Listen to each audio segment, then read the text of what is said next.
चल बस एक राऊंड मारून येऊ. लेखक सुहास मयेकर. वाचक स्वर डॉक्टर अदिती काळमेघ. मुंबईचो झील. माझा सहकारी टिपिकल चाकरमाने. व्हयजी म्हणून शब्द झेलायला सदैव तत्पर. डोक्यावर खांद्यावर हातात एकाच वेळी कितीही ओझी दिली तरी नाही शब्द उच्चारायचा नाही. मात्र डोक्याला ओझं छे छे ते जमायचं नाही. कष्टाची कितीही कामं सांगा पण बुद्धीची नको. घरी संसाराची घडी मात्र व्यवस्थित. तो कसा करावा हे त्याच्याकडूनच शिकावं. ऑफिसातून त्याच्याबरोबर घरी निघण्याचा योग येतो कधीतरी. तेव्हा त्याची खरेदीची चमक आश्चर्याने तोंडात बोटं घालायला लावते.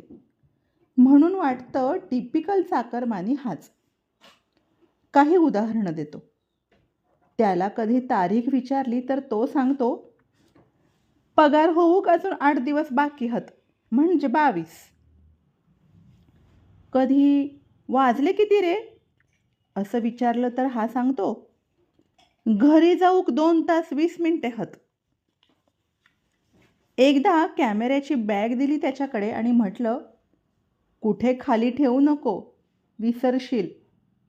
हा, वेड लागलाय माका. बॅगेत 3,60,000चं सामान हा. बाप रे, मी सुद्धा एवढा विचार केला नव्हता. बॅग माझ्याकडून हरवली तर माकाच पैसे भरूचे लागतले. कामकाजाची ऐशी की तैशी. सांगायचं होतं ते हे की घरच्या 4 भावंडांपैकी थोरला असल्यानं त्यानं सगळ्या भावंडांना गावी पैसे पाठवून शिक्षण देऊन मोठं केलं. ते भाऊ आणि बहीण कामाला लागून त्याला विसरले सुद्धा. आता आई बाबा याच्या हवाली आहेत. आता गोची अशी आहे की आई बाबा खेड्यात असल्यानं कधीतरी बाबांना तिथल्या शहरातल्या डॉक्टरांना भेट देण्याची लहर येते. एकदम ठणठणीत असूनसुद्धा ते डॉक्टरांकडे जाऊ वया असं म्हणून मुंबईतल्या या पैसेवाल्या मुलाकडे निरोप देतात आणि माझा सहकारी कुथत कुथत तशी पैशांची व्यवस्थासुद्धा करतो. तेव्हा त्याचं हिरमुसलेलं तोंड बघून शेवटी मी विचारतो, काय झालं रे? कायच नव्हता, आई सांगते. बाबा ठणठणीत हत, पण बाबांका शेजारी कोणतरी चढावता. तुमचं पोरगं मुंबईत, पण जरा बाबांकडे बघणं नाही. मग पैसे पाठवले की म्हातारो पेटून उठता. बघा, पैसे पाठवले की नाही पोऱ्यानं. उगाच डॉक्टरांकडे जावं इल्ले. तो नाराजीच्या सुरात मान हलवतो. मुंबईत पण इले की पहिले डॉक्टरांकडे नेऊचा लागता उगीच. मुंबईत पुतण्याचं लगीन असलो तरी धडधाकट लग्नात येतात आणि डॉक्टरांकडे जाऊन रगत बी तपासा, एक्सरे पण काढा सांगतात. डॉक्टर चीट लिहून देतात, त्यांचा काय जाता. माका सगळे सोपस्कार पार पाडूचे लागतात.